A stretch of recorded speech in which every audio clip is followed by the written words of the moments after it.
Good evening बच्चों। हमने कल जो डील किया था, थोड़ा सा हमारा इंटरनेट प्रॉब्लम के कारण थोड़ा सा हम डिस्टर्ब हो गए थे। इसके लिए अपन ने सोचा था कि हम वीडियो ही यूट्यूब पर अपलोड करें, जिससे आपकी पढ़ाई जो है वो डिस्टर्ब ना हो पाए। इसके कारण से बेटा आज से हम लेक्चर की सीरीज स्टार्ट करेंगे, जिसके अंदर आपको हर एक टॉपिक का एक पर्टिकुलर लेक्चर रहेगा जो आपको घर पर एक बार देखना है। उसके बाद फिर हम जूम पर एक बार बेटा लाइव सेशन भी रखा करेंगे वीकली अराउंड 2 टाइम्स, जिससे हमारे कोई डाउट्स वगैरह हो उस लेक्चर में तो हम क्लियर कर पाए। चलें अभी हम स्टार्ट करते हैं। कहाँ तक पढ़ लिया था हमने लास्ट? तो हम लास्ट जो डील कर रहे थे बेटा वो थी हमारी क्या, अप्रोचेस। तो मैंने आपसे बोला था कि अकाउंट्स के अंदर 2 तरह की अप्रोचेस चलती हैं। एक होती है बेटा आपकी अमेरिकन अप्रोच और दूसरी होती है ब्रिटिश अप्रोच। अमेरिकन अप्रोच को मॉडर्न अप्रोच भी बोलते हैं, जबकि ब्रिटिश अप्रोच को ट्रेडिशनल अप्रोच भी बोलते हैं। हम बात करते हैं सबसे पहले अमेरिकन अप्रोच की। बेटा अमेरिकन अप्रोच के अंदर अकाउंट्स जो होते हैं बेटा वो 5 पार्ट्स में डिवाइडेड हैं। मतलब उनको हम 5 तरीके से डिवाइड कर सकते हैं: असेट्स, लाइबिलिटी, कैपिटल, रेवेन्यू और एक्सपेंसेस। आपको पता है असेट्स क्या होती हैं बेटा, जो फ्यूचर इकोनॉमिक बेनिफिट्स देती हैं और जिसपे हमारा कंट्रोल है। लाइबिलिटीज क्या होती है, तो एक तरह का ऑब्लिगेशन जो फ्यूचर में हमको पे करना पड़ेगा या जो हमारे रिसोर्सेज को कम करेगा। कैपिटल क्या होती है, तो आपको पता है बेटा ऑनर रिसोर्सेज, जो ऑनर अपने घर से लेके आया है। रेवेन्यू क्या होते हैं बेटा, तो आपको पता है जो रेवेन्यू जो आपकी असेट्स को इंक्रीज करते हैं या लाइबिलिटी को डिक्रीज करेंगे या कैपिटल को बढ़ाएंगे। एक्सपेंसेस क्या होते हैं वो भी आपको पता है बेटा, जिनके बेनिफिट एग्जॉस्ट हो चुके हैं। ऑलरेडी हम ये सारी डेफिनेशंस पहले ही डील कर चुके हैं, पहले ही पढ़ चुके हैं। रूल्स क्या है बेटा इस अप्रोच के? तो रूल्स हैं बेटा डेबिट और क्रेडिट रूल्स। डेबिट और क्रेडिट रूल्स। बेटा एक बात ध्यान रखना, आप ऐसा मान लें कि अगर आपको कोई चीज अच्छी लगती है, कोई भी चीज आपको अच्छी लगती है, जहां आप खुश होते हैं, याद रखने के लिए एक नॉर्मल प्रोसीजर हम समझें तो जहां भी बेटा आप खुश होते हैं, तो जब भी आप खुश होंगे तो उस चीज को आप डेबिट करेंगे। जब भी आप खुश होंगे तो उस चीज को आप डेबिट करेंगे। तो जब भी आप खुश होंगे, मैंने आपसे बोला, आप उस चीज को डेबिट करेंगे। लेकिन अगर आप दुखी हैं, अगर आप दुखी हैं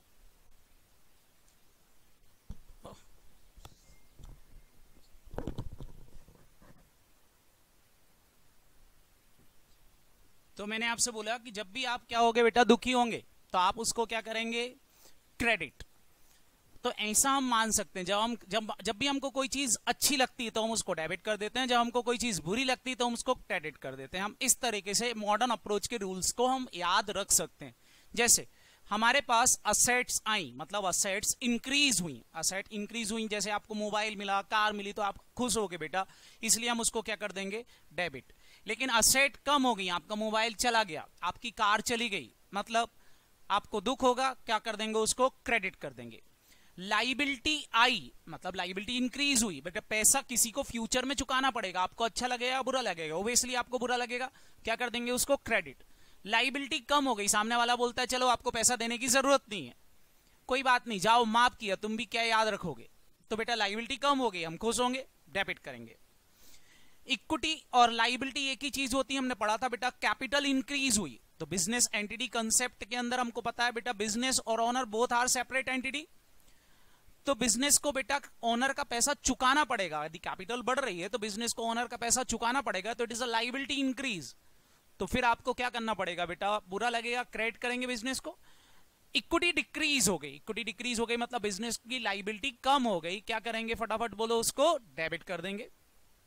एक्सपेंसेस इंक्रीज, आप बताएं बेटा, एक्सपेंसेस अगर इंक्रीज होंगे तो बेनिफिट्स जो हैं बेटा आपको मजा आएगा। जैसे पापा ने आपको 5,000 रुपए दिए पॉकेट मनी कि जाओ खर्चा करो, आप खर्चे कर रहे हो, और वही पॉकेट मनी अब 10,000 मिलने लग जाए तो आपको खुशी होगी, क्योंकि एक्सपेंसेस हमेशा ही कुछ ना कुछ बेटा हमको दे के जाते हैं, कुछ ना कुछ बेनिफिट दे के जाते हैं। जैसे आप मूवी देखते हो तो आपको एंटरटेनमेंट होता है, क्लियर है कि नहीं, तो हमेशा हमको अच्छा लगता है खर्चा करना, तो हम क्या करेंगे, उसको डेबिट।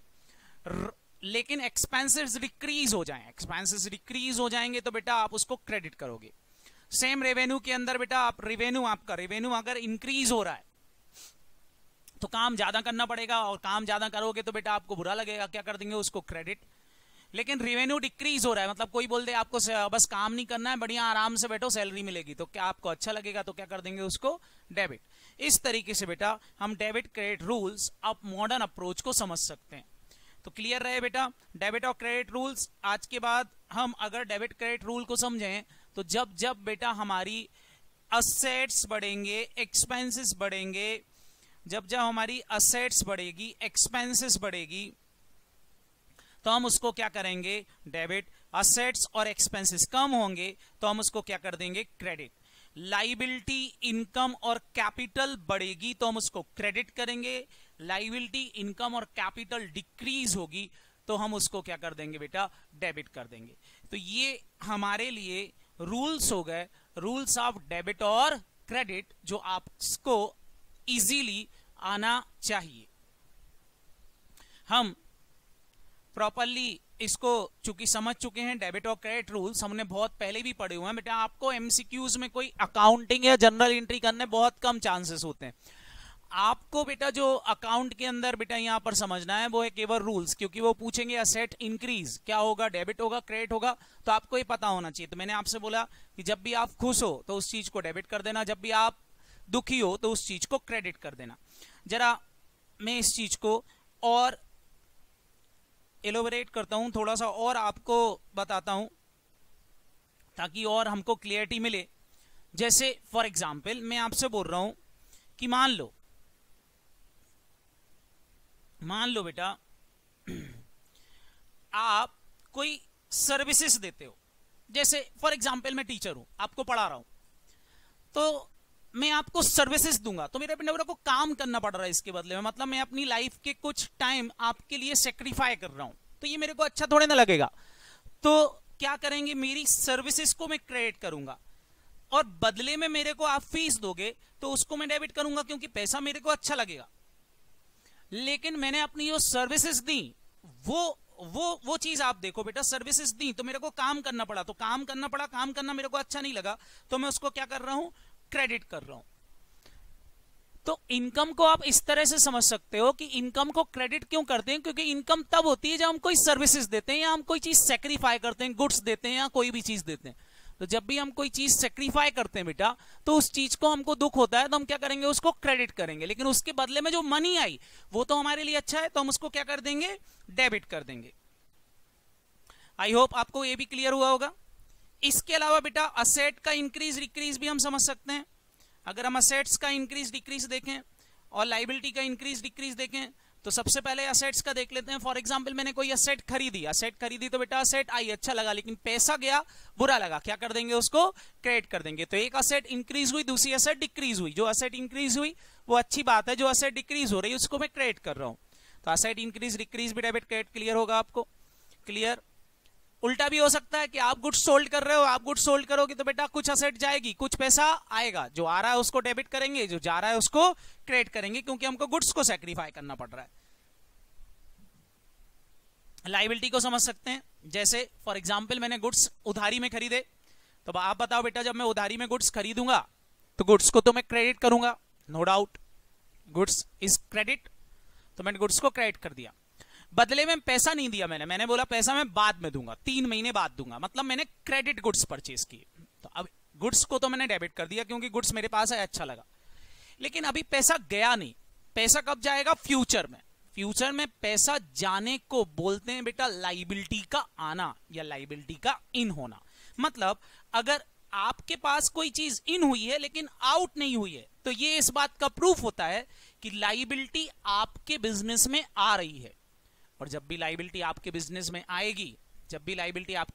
आएगी, तो आपको पता है बेटा लाइबिलिटी इंक्रीज होगी तो हम क्या करेंगे उसको क्रेडिट, क्योंकि फ्यूचर में हमको पेमेंट करना पड़ेगा, तो क्रेडिटर को हम क्या कर देंगे क्रेडिट कर देंगे। तो ध्यान रखना बेटा जब भी हमारे बिजनेस में कोई लाइबिलिटी इंक्रीज होती तो लाइबिलिटी का आना बेटा किसी को भी अच्छा नहीं लगता। क्यों? क्योंकि फ्यूचर में आपको पेमेंट करना पड़ेगा, और जब भी आपको फ्यूचर में पेमेंट करना पड़े तो वो क्या हो रहा है बेटा, आपकी लाइबिलिटी इंक्रीज हो रही है, और जब भी लाइबिलिटी इंक्रीज होगी तो बेटा हमको बुरा लगेगा, तो हम उसको क्या कर देंगे, क्रेडिट। अब देखो बेटा यहाँ दोनों चीजें इन हुई, तो इन और आउट हमेशा ही बराबर होते हैं। तो फ्यूचर में क्या होगा, फ्यूचर में क्या होगा बेटा, जब हम लाइबिलिटी का पेमेंट करेंगे तो दोनों आउट एक साथ हो जाएंगे। जैसे बताओ बेटा, जब भी हम क्या करेंगे, लाइबिलिटी का पेमेंट करेंगे, तो लाइबिलिटी का पेमेंट करेंगे तो बताओ बेटा पैसा जाएगा, बुरा लगेगा, क्रेडिट करेंगे, लेकिन लाइबिलिटी भी साथ में चली जाएगी। अब फ्यूचर में मेरे को पेमेंट नहीं करना पड़ेगा तो अच्छा लगेगा, क्या कर देंगे, उसको डेबिट कर देंगे। मतलब पहले दो इन हुए तो बाद में दो आउट हो जाएंगे। इससे क्या हो गया बेटा, इन और आउट हमारे बिजनेस में बराबर होते हैं। इसी को तो बेटा हम डबल एंट्री सिस्टम बोलते हैं। सेम बेटा आप क्रेडिट पर सेल की देख सकते हो, क्रेडिट सेल्स। फॉर एग्जांपल जैसे मैं आपसे बोलूं कि आपने क्रेडिट पर गुड्स सोल्ड किया तो आपका गुड्स गया, लेकिन बदले में अभी पैसा आया नहीं है, बदले में अभी पैसा आया नहीं है, तो हमारा गुड्स गया बेटा, तो हमने गुड्स गया, बुरा लगा, लेकिन बदले में सामने वाले ने पैसा नहीं दिया। पैसा देने की जगह उसने बोल दिया कि वो 3 महीने बाद देगा, 4 महीने बाद देगा, तो हमारे पास एक अधिकार आ गया पैसा मांगने का। अब जब भी वो आदमी मिलेगा बेटा हम उसको छेड़ सकते हैं कि भाई तू पैसा दे, तो जब भी हम उससे पैसा मांगेंगे तो हमको अच्छा लगेगा, तो हम उसको क्या कर देंगे, डेबिट, राइट टू रिसीव को डेबिट कर देंगे, लेकिन गुड्स गया उसको क्रेडिट कर देंगे। तो अभी देखें बेटा, एक इन हुआ, एक आउट हुआ। फ्यूचर में क्या होगा, ये राइट टू रिसीव हमारा चला जाएगा जब वो हमको क्या दे देगा, पैसा। जब हमको पैसा देगा तो बेटा हम कैश को तो डेबिट कर देंगे, लेकिन जो राइट हमारा था कि हम उससे पैसा मांग सकते थे, फ्यूचर में उससे पैसा नहीं मांग पाएंगे, उसको क्या कर देंगे, क्रेडिट कर देंगे। क्लियर? तो ये भी सबको समझ में आ गया होगा। एक एक्सपेंसेस वाला केस भी देख लो, हमने एक्सपेंसेस वाला भी देख सकते हैं। फॉर एग्जाम्पल बेटा हमने इलेक्ट्रिसिटी यूज किया, इलेक्ट्रिसिटी यूज करेंगे तो ऑब्वियसली हमको अच्छा लगेगा, तो हम इलेक्ट्रिसिटी एक्सपेंसेस को तो डेबिट कर देंगे, लेकिन इस इलेक्ट्रिसिटी को यूज करने के बदले में हमको पेमेंट करना पड़ेगा, तो बेटा हमको क्या देना पड़ा, कैश, तो हमको बुरा लगेगा, क्या कर देंगे, उसको क्रेडिट कर देंगे। इसलिए मैं बोल रहा था कि expenses increase always debit, expenses decrease, मान लो एक्सपेंसेस कम हो गए तो ऑलवेज क्रेडिट। तो इस तरीके से बेटा हम डेबिट और क्रेडिट को समझ सकते हैं। तो ये थे बेटा हमारे क्या, डेबिट और credit rules regarding modern approach. कौन सी अप्रोच, मॉडर्न अप्रोच। तो हमने मॉडर्न अप्रोच के डेबिट क्रेडिट रूल समझ लिए। अब जा सकते हैं बेटा हम ब्रिटिश अप्रोच पर। ब्रिटिश अप्रोच बोले या फिर क्या बोले, ट्रेडिशनल अप्रोच बोले, बात एक ही है। ब्रिटिश अप्रोच या ट्रेडिशनल अप्रोच बेटा वही है जो आपको स्कूल के अंदर गोल्डन रूल सिखाए जाते थे। सर गोल्डन रूल, हाँ सर वो real account, nominal account, personal account वाले, हाँ बेटा बिल्कुल वही आपको सिखाया जाता था। पर्सनल अकाउंट के लिए, पर्सनल अकाउंट के लिए डेबिट का मतलब क्या होगा बेटा, पर्सनल अकाउंट मतलब व्हाट कम इन। क्रेडिट का मतलब क्या होगा बेटा, पर्सनल अकाउंट के लिए नहीं, सॉरी रियल अकाउंट के, रियल अकाउंट के लिए डेबिट का मतलब क्या होगा बेटा, व्हाट कम इन, और क्रेडिट का मतलब क्या होगा, व्हाट गोज आउट। ये वही हो गया बेटा, रियल मतलब असेट, असेट इन होगी तो डेबिट करेंगे क्योंकि अच्छा लगेगा, असेट आउट होगी तो बुरा लगेगा, क्या कर देंगे, क्रेडिट। मतलब रियल अकाउंट के लिए रूल क्या हो गया बेटा, अगर हम रियल अकाउंट्स के रूल की बात करें तो रियल अकाउंट के लिए रूल क्या हो गया, what come in, what goes out, debit what come in, credit what goes out. जो एप्लीकेबल होगा केवल असेट्स ऑफ द बिजनेस पर। पर्सनल अकाउंट के लिए क्या होगा, तो receiver debit, giver credit, receiver debit, giver credit. जिससे पैसा मिलने वाला है उसको डेबिट, जिसको पैसा देना पड़ेगा क्रेडिट, क्योंकि वो लायबिलिटी हो जाएगा। एक्सपेंसेस और नॉमिनल अकाउंट के रूल क्या है बेटा, तो एक्सपेंसेस और लॉसेस ऑलवेज डेबिट, इनकम और प्रॉफिट ऑलवेज क्रेडिट। एक्सपेंसेस करते हैं तो बेटा मजा आता है, इनकम के लिए काम करना पड़ता है इसलिए बुरा लगता है, इसलिए क्रेडिट कर देंगे। ध्यान रखना बेटा, ये थे हमारे रूल्स जिनको हम गोल्डन रूल्स बोलते थे। कौन सी अप्रोच के अंदर, देयर आर ब्रिटिश अप्रोच या फिर ट्रेडिशनल अप्रोच। तो ये भी हमारे क्लियर होंगे आपको रूल। आई थिंक आपको इस रूल्स को से कोई लेना देना नहीं है, लेकिन हाँ एग्जाम में पूछे तो आपसे बनना चाहिए। इसके बाद आता है बेटा हमारा the fundamental accounting equations. Accounting equations क्या है, हर एक ट्रांजैक्शन के डबल इफेक्ट होते हैं, हमने पढ़ा है। डबल इफेक्ट क्या होते हैं बेटा, असेट्स बराबर होती हमेशा ही बिजनेस के अंदर बेटा लाइबिलिटी प्लस इक्विटी की। मतलब टोटल ऑफ डेबिट बराबर होता है टोटल ऑफ क्रेडिट के। इसको हम ऐसे समझ सकते हैं कि असेट्स बराबर होती हैं कैपिटल और लाइबिलिटी के। इसको हम बेटा बैलेंस शीट्स के भी बता सकते हैं कि हम ये मान सकते हैं कि अकाउंटिंग इक्वेशन रिप्रेजेंट करता है बेटा हमारी बैलेंस शीट को। अकाउंटिंग इक्वेशन रिप्रेजेंट करता है बेटा हमारी बैलेंस शीट को। सर बैलेंस शीट को मतलब समझते हैं बेटा, जैसे मैं आपसे बोलूं कि आपके पास रिसोर्सेस हैं, आपके पास रिसोर्सेस हैं,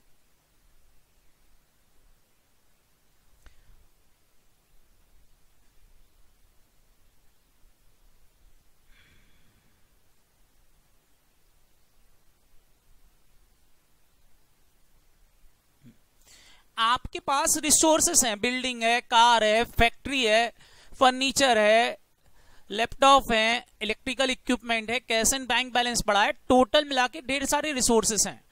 तो हमको ये भी तो पता होना चाहिए रिसोर्सेस आए कहां से, पैसा आया कहां से। अगर 30 लाख के मेरे पास रिसोर्सेस हैं तो आप बताओ बेटा मेरे को 30 लाख के रिसोर्सेस लाए भी तो कहीं से होंगे। तो मैं बोल रहा हूं इस 30 लाख के रिसोर्सेस में से 20 लाख रुपीस तो हम ओनर ने अपने घर से लगाया, तो उसको हमने कैपिटल बोल दिया, और कुछ पैसा हमने आउटसाइडर से लिया है, लोन लिया है, तो हमारी लायबिलिटी हो गई। मतलब बेटा डेबिट और क्रेडिट तभी बराबर होगा जब बेटा हमारे रिसोर्सेस कहां से आए हैं ये भी रिप्रेजेंट हो। तो बैलेंस शीट जो है बेटा वही हमारे अकाउंटिंग इक्वेशंस को रिप्रेजेंट करती है। अगर कोई आपसे पूछता है व्हाट इज अकाउंटिंग इक्वेशंस, तो आप बोलोगे अकाउंटिंग इक्वेशन जो है बेटा assets equal to capital plus liability. इसके अलावा एक और इंपॉर्टेंट बात बेटा, कई बार ऐसा भी पूछ लेते हैं आपसे कि अकाउंटिंग इक्वेशंस कौन से फाइनेंशियल स्टेटमेंट को रिप्रेजेंट करता है। तो अकाउंटिंग इक्वेशन बेटा हमारी बैलेंस शीट को रिप्रेजेंट करता है। तो ध्यान रखना अकाउंटिंग इक्वेशन हमारी बैलेंस शीट को रिप्रेजेंट करता है। तो अकाउंट इक्वेशंस आई थिंक आपको क्लियर हो गया होगा बेटा। इसको हम डिफरेंट टाइप भी लिख सकते हैं, जैसे इक्विटी या capital equal to assets minus liability. आप ये भी बोल सकते हो अकाउंट इक्वेशंस के लिए कि कैपिटल या इक्विटी बराबर है बेटा असेट्स माइनस लायबिलिटी के। ये भी हमारा अकाउंट इक्वेशंस हो सकता है। तो ध्यान रखना है ये हमारा अकाउंटिंग इक्वेशंस हो गया। तो ये थे बेटा हमारी क्या थ्योरेटिकल पॉइंट अकाउंटिंग इक्वेशंस तक के। हम बात करते हैं तो बेटा बुक्स ऑफ प्राइमरी एंट्री। कौन कौन सी books of account primary entries के अंदर यूज होती हैं। तो सबसे पहला जो प्राइमरी बुक्स ऑफ अकाउंट है बेटा जिससे हम हमारी अकाउंटिंग प्रोसेस को स्टार्ट करते हैं, आपको मैंने बताया था अकाउंटिंग प्रोसेस बोलती है कि सबसे पहला काम जो आपको करना है, अकाउंटिंग प्रोसेस बोलती है सबसे पहला काम जो आपको करना है। आपको क्या बताया सबसे पहला काम क्या करना रहता है बेटा? सबसे पहला काम हमको करना पड़ता है आइडेंटिफाई द ट्रांजैक्शन। ट्रांजैक्शन को आइडेंटिफाई करना पड़ता है। जब हम ट्रांजैक्शन को आइडेंटिफाई कर लेते हैं, उनका मेजरमेंट मॉनेटरी वैल्यू में कर लेते हैं, तो बेटा रिक्वायरमेंट होती है एक और चीज, उसके सोर्स ऑफ डॉक्यूमेंट्स भी प्रिपेयर कर लेते हैं। तब रिक्वायर्ड होता है कि हम उसकी हमारे अकाउंट्स के अंदर प्राइमरी एंट्री डालें। मतलब कोई भी ट्रांजैक्शन कोई भी चीज बेटा अकाउंट्स के अंदर तभी रिकॉर्ड होती है जब उसको हमने आइडेंटिफाई कर लिया है, उसका मेजरमेंट कर लिया है, उसके हमने सोर्स ऑफ डॉक्यूमेंट्स को तैयार कर लिया है। सर सोर्स ऑफ डॉक्यूमेंट मतलब बेटा जैसे मैंने सेल की तो इनवॉइस तैयार कर लिया, सेल्स इनवॉइस तैयार कर लिया, there are source of documents. इस तरीके से हम उसको प्राइमरी जिस बुक्स के अंदर लिखते हैं वो बुक्स हमारी कहलाती है बेटा जनरल। तो दे आर जनरल, ये हमारी प्राइमरी बुक्स कहलाएगी। तो जनरल क्या होता है बेटा? तो general is the books of primary entry oblique books of original entry. Sir इसमें क्या लिखते हैं? इसमें बेटा हम इनिशियल अकाउंट बुक बोल सकते हो, जिसमें हम सबसे पहली बात कोई भी ट्रांजैक्शन तब रिकॉर्ड करते हैं जब वो ऑकरेंस में आता है, जब वो तुरंत इमीडिएटली आता है। जैसे ही वो ट्रांजैक्शन होता है और हमने उसको पहचान लिया, हमने उसको मेजर कर लिया, उसके सोर्स ऑफ डॉक्यूमेंट तैयार कर लिए, तो इमीडिएटली उसको बुक्स में लिख दिया जाता है। Entry is made in this books, so which account should be debited और which account should be credited. इस बुक्स के अंदर ये एंट्री इस बात का रिप्रेजेंटेशन होती है कि कौन से अकाउंट को डेबिट करना है और कौन से अकाउंट को क्रेडिट करना है। हम पीछे पढ़ के आ चुके हैं कि डेबिट क्या होगा और क्रेडिट क्या होगा, चाहे आप मॉडर्न अप्रोच से फॉलो करो चाहे ट्रेडिशनल अप्रोच को फॉलो करो, जो भी होगा बेटा हम इस चीज को रिकॉर्ड करेंगे। जनरल के अंदर जो भी हम रिकॉर्ड करते हैं जनरल के अंदर जब हम जनरल एंट्रीज को रिकॉर्ड करते हैं तो वो प्रोसेस, जनरल एंट्री को लिखने की प्रोसेस कहलाती है जनरलाइजिंग करना। एग्जाम में पूछ सकते हैं व्हाट इज जनरलाइजिंग। जनरलाइजिंग क्या है, तो आप बोलोगे journalising is a process of recording transaction in journal. Journal के अंदर जब भी हम कोई ट्रांजैक्शन को रिकॉर्ड करते हैं तो उसको बोलते हैं हम जनरलाइजिंग करना। इसके बाद बेटा हम अगर इनकी लिमिटेशन और एडवांटेज की बात करें तो जनरल को रखने के एडवांटेज क्या है।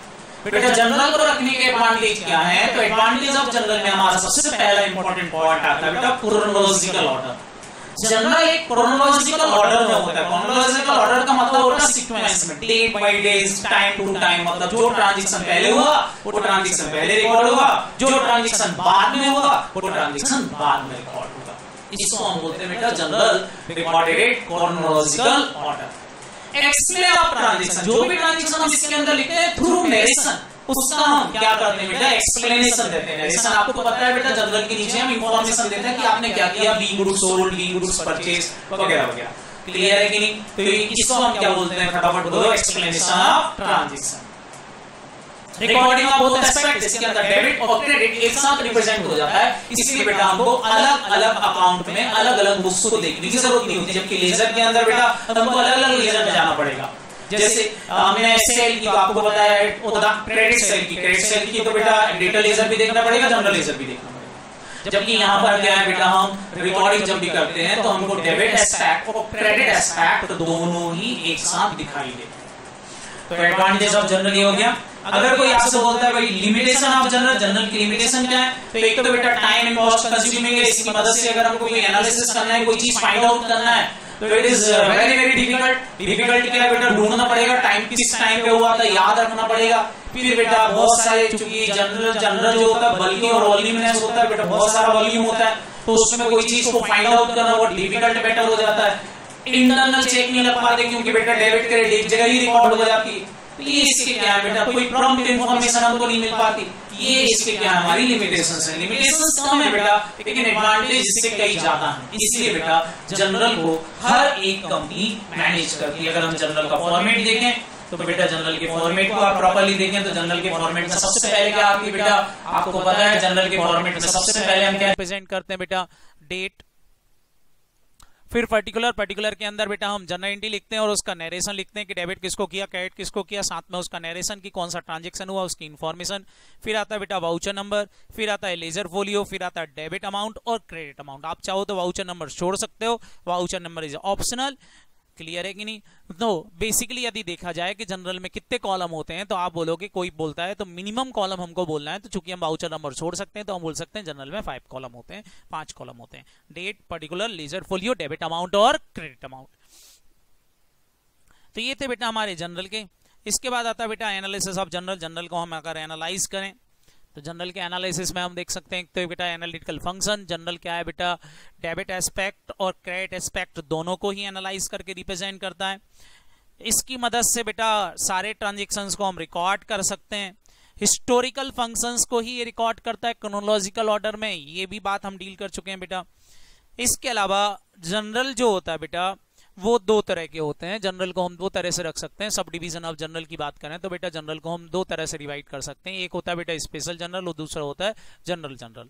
अभी जो हमने डील किया है दे आर जनरल के अंदर हमने पढ़ा क्या कि जो जनरल है उसके अंदर क्या है बेटा, एक बुक होती है जिसमें हम सारे ट्रांजेक्शन को क्रोनोलॉजिकल ऑर्डर के अंदर रिकॉर्ड कर लेते हैं। इसके अंदर 5 कॉलम होते हैं, डेबिट कॉलम भी रिकॉर्ड करते हैं, क्रेडिट ऑप्शन भी रिकॉर्ड करते हैं और ये सारी चीजें। क्लियर? इसको हम जनरल प्रॉपर भी बोल सकते हैं बेटा। जनरल प्रॉपर का फॉर्मेट इसके जैसे ही होता है। स्पेशल बुक्स की बात करें बेटा, स्पेशल जनरल की बात करें तो स्पेशल जनरल के अंदर आती हैं बेटा आपकी बहुत सारी बुक, जैसे cash book, purchase book, sales day book, in purchase return book, sales return book, BR book, BP books. Clear? तो ये सारी बुक्स अगर आपने रखी हैं तो इनको हम क्या बोल देते हैं? Special generals. तो ये थे बेटा हमारे क्या जनरल के टाइप। इसके अलावा बेटा जनरल के अंदर 2 तरह से अकाउंटिंग की जा सकती है। एक तो बेटा हम नॉर्मल एंट्री करते हैं, मतलब नॉर्मल एंट्री मतलब एक ट्रांजेक्शन हो गई एक जगह एक बार ही लिखा। लेकिन अगर आप 2 या 2 से ज्यादा ट्रांजेक्शन को एक साथ रिकॉर्ड कर देते हैं उसको हम कंपाउंड एंट्री बोलने लगते हैं।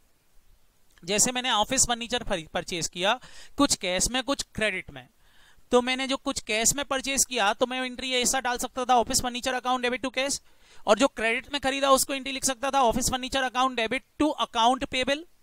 लेकिन अगर मैं चाहूं तो इन दोनों एंट्री को कंपाउंड कर दूं और कंपाउंड करके एक एंट्री डाल दूं। क्या एंट्री डाल दूं बेटा?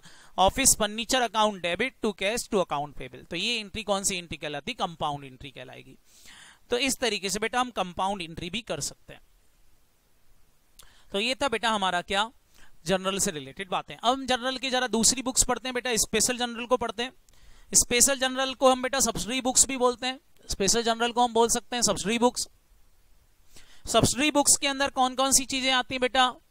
तो सब्सिडी बुक की बात करें तो सब्सिडी बुक्स में क्या क्या आता है तो आपको पता है बेटा सब्सिडी बुक में क्या क्या आता है। तो सब्सिडी बुक में आती है बेटा एक तो कैश बुक, एक आती है आपकी परचेज बुक, एक आएगी बेटा आपकी सेल्स बुक, एक आएगी आपकी परचेज रिटर्न बुक, एक आएगी आपकी सेल्स रिटर्न बुक, एक बीआर बुक, एक बिल्स पेबल बुक और एक जनरल प्रॉपर। तो ये क्या है बेटा? हमारी सब्सिडी बुक्स हैं जो जनरली बड़े ऑर्गेनाइजेशन मैनेज करते हैं। बड़े ऑर्गेनाइजेशन, स्मॉल ऑर्गेनाइजेशन नहीं बेटा, बड़े ऑर्गेनाइजेशन इसको रखते हैं। क्यों? क्योंकि स्मॉल ऑर्गेनाइजेशन के अंदर तो ट्रांजेक्शन बहुत कम होते हैं, तो जनरली वो बेटा जनरल रख लेते हैं, एक नॉर्मल जनरल रख लेते हैं।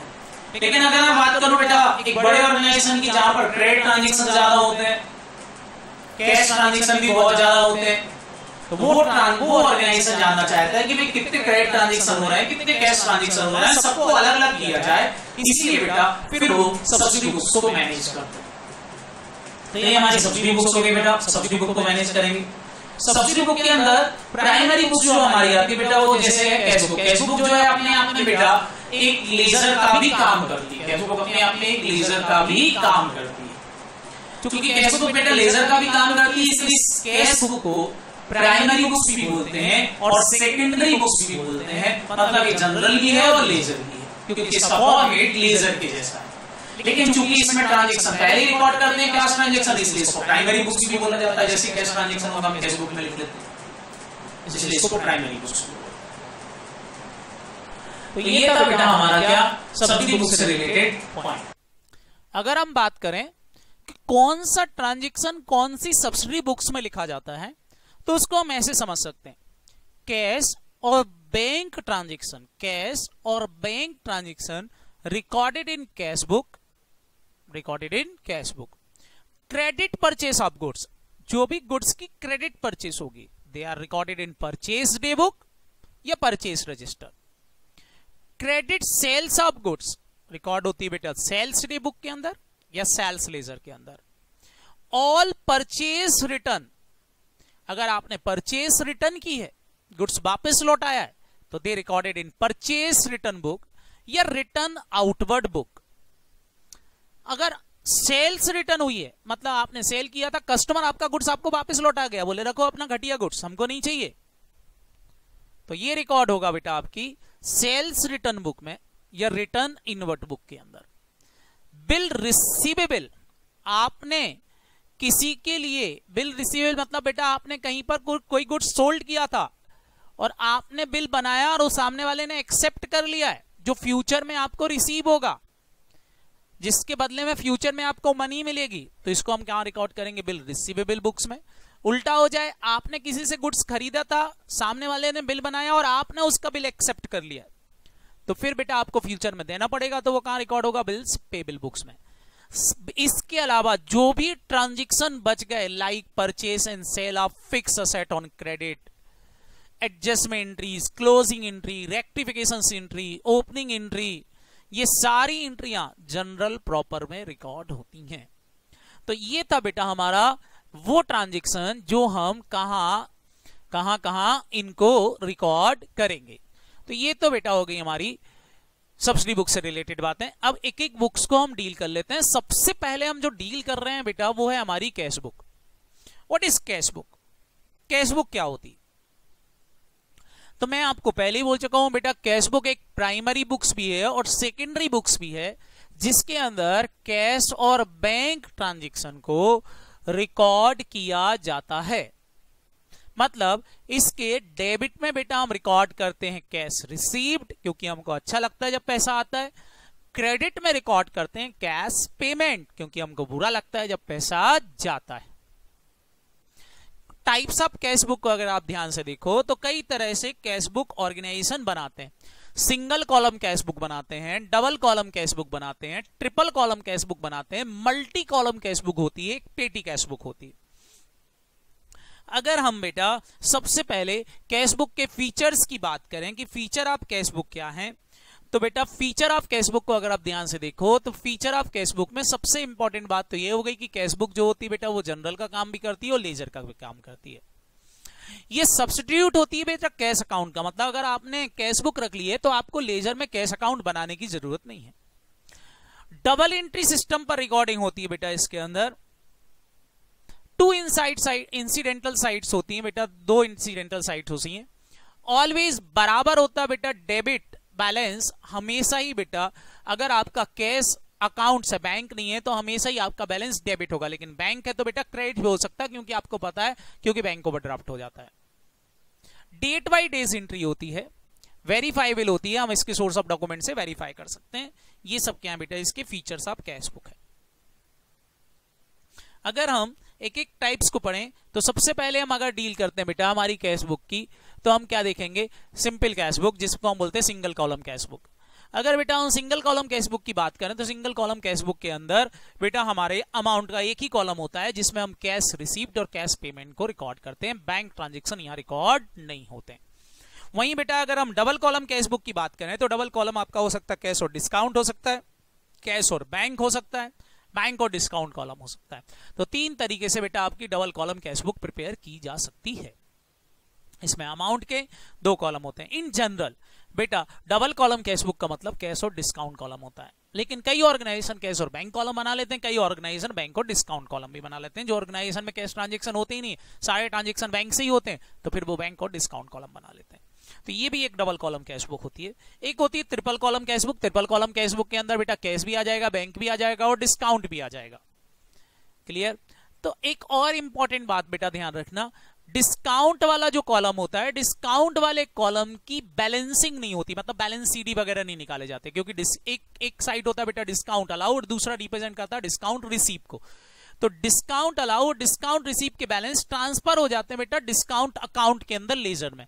डिस्काउंट अलाउड अकाउंट बेटा अलाउड अकाउंट में ट्रांसफर हो जाएगा, डिस्काउंट रिसीव में टोटल ट्रांसफर हो जाएगा, लेकिन इनकी बैलेंसिंग नहीं होती है। क्लियर? तो इनकी कोई बैलेंसिंग नहीं होती है, इसलिए थोड़ा सा इनको ध्यान रखना। Multi column cash book, multi column cash book क्या है बेटा, जिसके अंदर दोनों साइड, डेबिट साइड में और क्रेडिट साइड में मल्टीपल कॉलम्स होते हैं। मल्टीपल कॉलम्स, हाँ बेटा मल्टीपल कॉलम्स मतलब बेटा कई बार ऐसा होता है कि हम बहुत सारे कॉलम बना देते हैं अपनी बुक्स के अंदर। जैसे बेटा मेरे यहाँ पर कई कुछ खर्चे ऐसे हैं जो स्पेसिफिक नेचर के हैं, जो कई बार होते ही होते हैं, डेली होते हैं, और मैं चाहता हूं उनके बारे में प्रॉपर रिकॉर्ड तुरंत ही मिल जाए, कैश बुक से ही मिल जाए, तो मैं उन्हें एक एक्सपेंसेस का वो कॉलम अलग से खींच सकता हूं, एक्स्ट्रा खींच सकता हूं, बाउचर कॉलम बना सकता हूं। तो ये सारे कॉलम अगर मैं बना दूं बेटा तो फिर ऐसी कैश बुक हमारी मल्टीपल कॉलम कैश बुक भी हो जाती है। इसके बाद आती है बेटा आपकी पेटी कैश बुक। पेटी कैश बुक क्या होती है बेटा, पेटी कैश बुक क्या होती है, कोई पूछता है तो पेटी कैश बुक क्या है बेटा, जिसमें हम बेटा स्मॉल एक्सपेंडिचर्स को रिकॉर्ड करते हैं।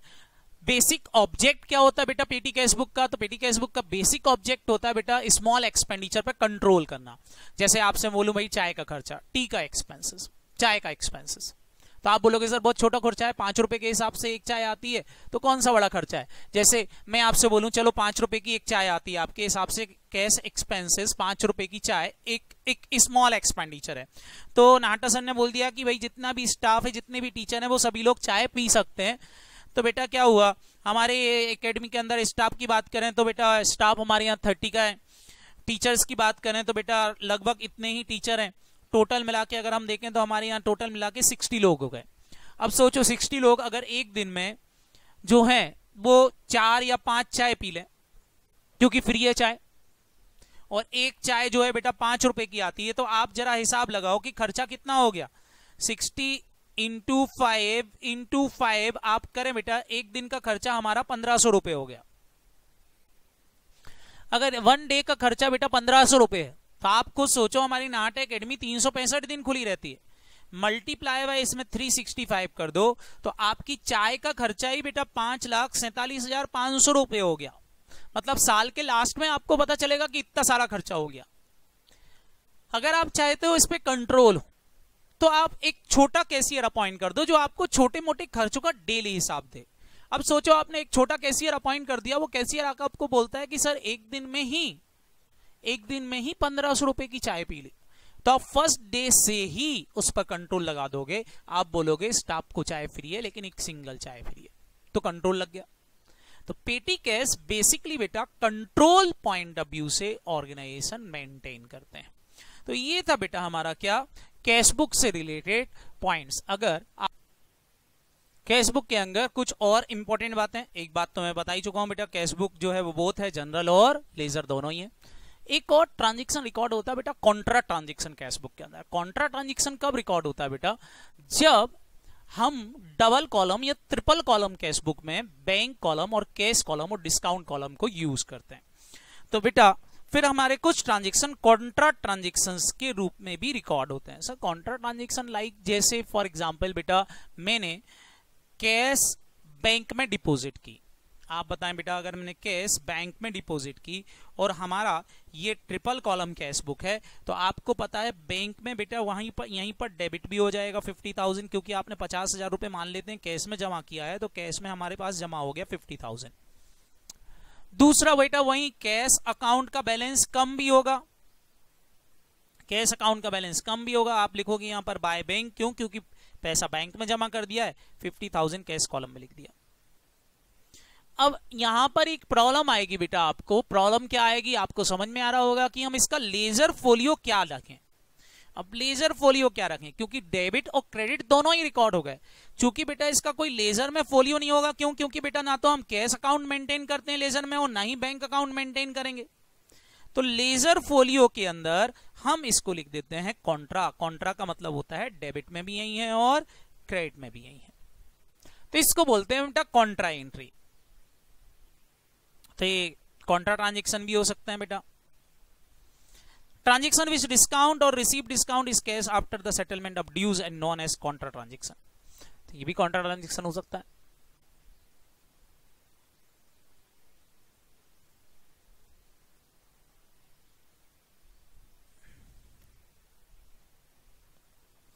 बोलते हैं ट्रांजैक्शन विच डिस्काउंट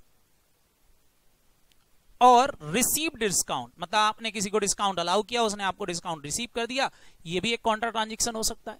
मतलब दोनों ट्रांजैक्शन आपस में कैंसिल हो गए। इसके अलावा बात करें बेटा चेक ट्रांजैक्शन की, हमारे बिजनेस के अंदर चेक ट्रांजैक्शन किस तरह से रिकॉर्ड होते हैं। तो बेटा चेक ट्रांजैक्शन के अंदर एक तरीका तो होता है जब हमको चेक मिला हमने इमीडिएटली बैंक में जमा कर दिया। अगर हम इमीडिएटली बैंक में जमा कर देते हैं तो bank account debit to party लिख देते हैं, कोई प्रॉब्लम नहीं।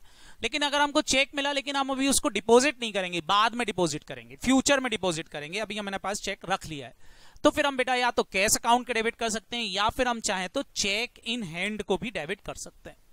तो cheque in hand account debit या cash account debit to debtor या पार्टी। बाद में बेटा जब हम बैंक में डिपॉजिट करने जाएंगे तो bank account debit to cash या फिर टू चेक इन हैंड आ जाएगा। इस तरीके से रिकॉर्ड कर सकते हैं। तो ये था बेटा हमारा क्या ट्रांजैक्शन। बाद में चेक अगर डिसऑनर हो जाता है तो जब भी डिसऑनर वर्ड यूज होगा तो बेटा डेटर से पैसा लेना निकलता है, इसे debtor account debit to bank कर देंगे और बैंक को हमारा बैलेंस कम कर लेते हैं। तो ये था बेटा हमारा क्या कैश बुक से रिलेटेड सारी अकाउंटिंग या उससे रिलेटेड पॉइंट। इसके बाहर आपका नहीं जाएगा, क्योंकि स्टडी मटेरियल के अंदर जो जो चीजें दी हुई थी हमने यहाँ पर सारी चीजें को कवर किया हुआ। इसके बाद आती है बेटा आपकी परचेज बुक। आपको मैं ऑलरेडी पहले ही बता चुका हूं बेटा परचेज बुक क्या होती है। आपको पता है बेटा परचेज बुक मतलब जिसके अंदर गुड्स की हम क्रेडिट परचेज रिकॉर्ड करते हैं, वो बुक्स कौन सी बुक्स कहलाती है? हमारी परचेज बुक कहलाती है। परचेज बुक के लिए बेटा हम परचेज इनवाइस प्रिपेयर करते हैं सोर्स ऑफ डॉक्यूमेंट्स के अंदर। हम सबसे पहले नेम ऑफ सप्लायर की डिटेल हमारे यहाँ लिखते हैं, इनवाइस नंबर लिखते हैं, लेजर फोलियो नंबर लिखते हैं, अमाउंट लिखते हैं, रिमार्क्स लिख लेते हैं। तो ये सारी इंफॉर्मेशन हमारी परचेज डे बुक में आती है। इसी के अलावा एक और बुक होती है बेटा हमारी sales day book. Sales day book में हम क्या रिकॉर्ड करते हैं बेटा? सेल्स ट्रांजेक्शंस रिकॉर्ड करते हैं सेल्स डे बुक के अंदर। सेल्स की कौन सी सेल बेटा? केवल गुड्स की क्रेडिट सेल। ध्यान रखना फिक्स असेट की क्रेडिट सेल्स वगैरह यहाँ पर रिकॉर्ड नहीं होती है। यहाँ क्या प्रिपेयर करेंगे बेटा? यहाँ हम प्रिपेयर करेंगे सेल्स इनवाइस और लेजर फोलियो, अमाउंट, रिमार्क वगैरह। सेम कॉलम यहाँ पर भी बेटा वही सारी चीजें यहाँ पर आएंगी। इसके अलावा बेटा आता हमारा sales return day book. Sales return day book, अगर हम सेल्स रिटर्न डे की बुक की बात करें तो बेटा सेल्स रिटर्न डे बुक में हम अगर क्या रिकॉर्ड करते हैं तो बेटा क्रेडिट सेल्स जो हमने की थी अगर वो रिटर्न आ गई है तो हम उसको सेल्स रिटर्न डे बुक में या रिटर्न इनवर्ट बुक के अंदर रिकॉर्ड करेंगे। और यहां हम इशू करते हैं बेटा सामने वाले को क्रेडिट नोट कि आप फ्यूचर में हमसे गुड्स कुछ भी खरीद सकते हो क्योंकि अपने पैसा हमको गुड्स वापस लौटा दिया। तो यहां हम उसको क्रेडिट नोट इशू करते हैं, तो क्रेडिट नोट इशू होता है। इसके अलावा हम बात करते हैं बेटा रिटर्न आउटवर्ड बुक की। अगर रिटर्न आउटवर्ड बुक की बात करें तो बेटा रिटर्न आउटवर्ड बुक या परचेस रिटर्न बुक की बात करें तो यहीं पर बेटा हमने अगर किसी से गुड्स क्रेडिट पर खरीदे थे, जो हमने खरीदे थे वो हमको पसंद नहीं आए, हम उसको लौटा के आ गए, तो हम यहाँ रिकॉर्ड करते हैं बेटा credit return to supplier goods. जो हमने गुड्स रिटर्न कर दिए वो हम यहाँ रिकॉर्ड करते हैं। यहाँ पर बेटा हमको सामने वाला जो नोट देगा उसके लिए वो क्रेडिट नोट होगा, लेकिन हमारे लिए डेबिट नोट होगा। क्यों? क्योंकि उसके बदले में हमको कुछ ना कुछ वापस मिलेगा। तो ये भी ट्रांजैक्शंस यहाँ पर रिकॉर्ड होते हैं। बिल रिसीवेबल बुक क्या होती है? तो बेटा हम पहले ही पढ़ चुके हैं। बिल रिसीवेबल बुक मतलब सारे बिल जो हमको फ्यूचर में जो बिल रिसीव्ड हुए हैं उन बिल की डिटेल्ड हम कहां लिखेंगे? तो बेटा उन बिल की डिटेल कहां लिखते हैं? बिल रिसीवेबल बुक में। बिल रिसीवेबल बुक क्या है? जिसमें हमको फ्यूचर में कुछ अमाउंट लेने का अधिकार मिला है। जैसे हमने किसी को गुड्स सोल्ड किया, सामने वाले ने हमको पैसा ना देकर एक लेटर दे दिया और उसमें लिख के दे दिया कि वो 3 महीने बाद पैसा दे देगा, तो वो लेटर से हमको फ्यूचर में पैसा मिलने वाला है, इसलिए बेटा वो लेटर हमारे लिए असेट्स हो गया, हम बीआर को डेबिट कर देते हैं। तो उसकी डिटेल हम बिल रिसीवेबल बुक में लिखेंगे। सेम बेटा इसका उल्टा, हमने किसी से परचेज किया और उसका बिल एक्सेप्ट कर लिया है तो बिल्स पेबल बुक के अंदर हम उसकी डिटेल को प्रॉपर्ली रिकॉर्ड करते हैं। इसके अलावा जो बच गए ट्रांजैक्शन, वो सारे ट्रांजैक्शन बेटा जो ट्रांजैक्शन बच गए वो सारे ट्रांजैक्शन जनरल प्रॉपर के अंदर रिकॉर्ड होते हैं, चाहे वो ओपनिंग एंट्री हो, चाहे वो क्लोजिंग एंट्री हो, चाहे बेटा वो एडजस्टमेंट एंट्रीज हो, चाहे वो बेटा आपकी रेक्टिफिकेशंस एंट्री हो, ट्रांसफर एंट्रीज हो, कोई भी एंट्रीज होंगी तो वो सब जनरल प्रॉपर के अंदर ही रिकॉर्ड होंगी। आज के लिए बेटा इतना ही रहने देते हैं। हाँ, आपको मैंने आज जो पढ़ाया वो केवल बेटा debit credit rule, transaction books और इनके बारे में थोड़ी सी इंफॉर्मेशन ली है। ध्यान रखना आपके लिए केवल थ्योरेटिकली है, प्रैक्टिकली यहाँ पर कुछ भी आपको ना तो जनरल एंट्रीज डालना है ना ही कुछ करना है। हाँ, थोड़ा बहुत जनरल एंट्रीज का नॉलेज होना चाहिए, वो मैंने आपको दे दिया है कि किसको डेबिट करते हैं, किसको क्रेडिट करते हैं। इसके अलावा और कुछ आपको करने की जरूरत नहीं है। चलिए मिलते हैं फिर। ठीक है बेटा, बाय बाय।